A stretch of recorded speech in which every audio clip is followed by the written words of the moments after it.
Sometimes, despite what a company wants you to believe, a preliminary economic assessment isn't really intended to entice investors to buy more. Instead, the goal of the assessment is to woo the government into approving a different project in your favor. Does this sound complicated and bizarre? Frankly, it's really not that complicated. Today we're talking Trilogy Metals and their recently released PEA. Let's dive in. Last week, Trilogy Metals released a preliminary economic assessment for their Bornite project, which is held under a joint venture between Trilogy and South 32.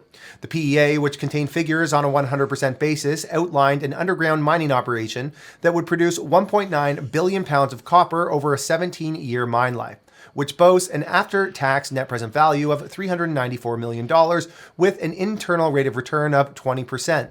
And that's using an 8% discount and a copper price of $4.20 per pound. On average, the Bornite project is expected to produce about 109,000 pounds of copper per year, with the processing plant expected to produce about 6,000 tons per day of ore. Operating costs of the mine are pegged at $98.91 per ton, leading to cash cost per pound of about $2.76, and an all-in sustaining cost of about $3.35 per pound. From a capital perspective, Trilogy and South 32 are estimating that initial capital required to get the project into operation is about $504 million, while sustaining capital over the life of the mine is pegged at $363 million. Total capital costs as a result are estimated at $867 million. A key aspect of the project is that it is based on the assumption of repurposing the infrastructure described in the current feasibility for the Arctic project, which is another joint venture between Trilogy and South 32 that is contained within the Upper Kubuk mineral project area like Bornite. And that project, as many viewers will know, has become a political hot button.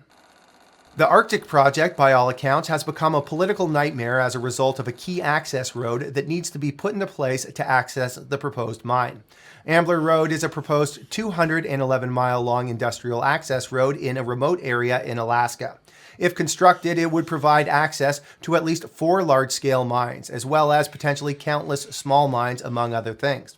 Well, that sounds well and good. The long road would cross 11 major river systems and thousands of smaller rivers, streams, and wetlands, which local Aboriginal groups refer to as highways for their subsistence lifestyle. The follow-on network of roads and mines that would result from the construction of Ambler Road would be upstream of what has been deemed to be critical fish spawning areas and would put species at risk.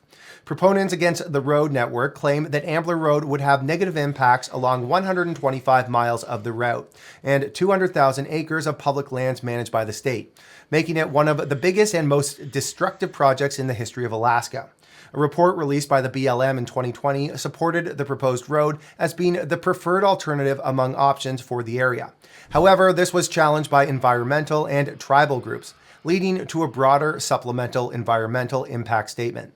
That broader study was released back in April of 2024, identifying that the road would negatively impact 66 communities and their subsistence practices, with the BLM instead selecting no action as their preferred alternative, meaning they didn't support the construction of the road.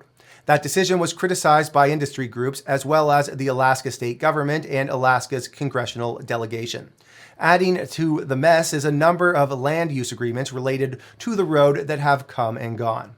And there's also the fact that Trump in his first term approved the project at the federal level, in a decision that was later reversed by Biden's administration, which was kind of bizarre given all the posturing they've done as it pertains to critical minerals, which the National Mining Association was quick to highlight when the decision was announced. But with Trump now back in the White House, well, it's basically being assumed that yet another reversal will come on Ambler Road, which leads us back to the recent Bornite PEA. Okay, so back to Bornite. Why does it matter?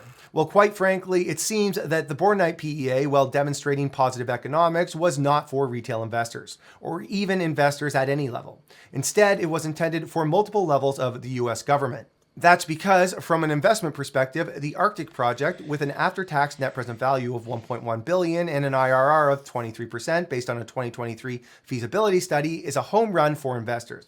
The project is expected to produce 149 million pounds of copper, 173 million pounds of zinc, 26 million of lead, 32,000 ounces of gold, and 2.8 million ounces of silver every year for a period of 13 years. But politically, that's the rub. Ambler Metals, the JV between Trilogy and South 32, is basically asking the government to approve a 211-mile-long road so that they can mine resources for a 13-year period. That's a lot of political headache for a project that will only provide local employment for a little over a decade. But with the addition of the 17-year mine life of Bornite, suddenly that employment timeline jumps to 30 years. That's employment for basically a generation, which is much more palatable politically. And while this sounds a bit far-fetched, Trilogy basically says this in their most recent investor presentation. In other words, Trilogy isn't really concerned about the economics of Bornite, so long as they're positive. The real golden goose here is Arctic, and doing whatever it takes to please government officials and local Aboriginals in an effort to get that project approved. If it means running a lower return project after Arctic is depleted, and let's be honest, Arctic will likely run for more than 13 years once further exploration is completed, then it makes the juice worth the squeeze. And I mean, they'd still be making money at Bornite anyways, so it's not really a negative anyways. So let's wrap it up. Where do things go from here? Well, Trilogy Metals is still working to get Ambler Road built, which is obvious from this latest PEA. The company has a number of options in front of it, which it says includes litigation, filing new permits, and reworking the existing plan, among other options. It remains to be seen what they will select. But as it stands, I imagine they'll hang tight for a little while to see what Trump intends to do as it pertains to Ambler.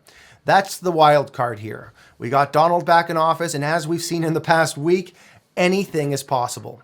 All right, everybody, thanks for watching. If you are long Trilogy or you're thinking of going long, you got some thoughts on this name, please let us know in the comment section. Also, if you enjoyed this comment, do me a big favor, like, subscribe, ring that notification bell. Thank you for watching, everybody.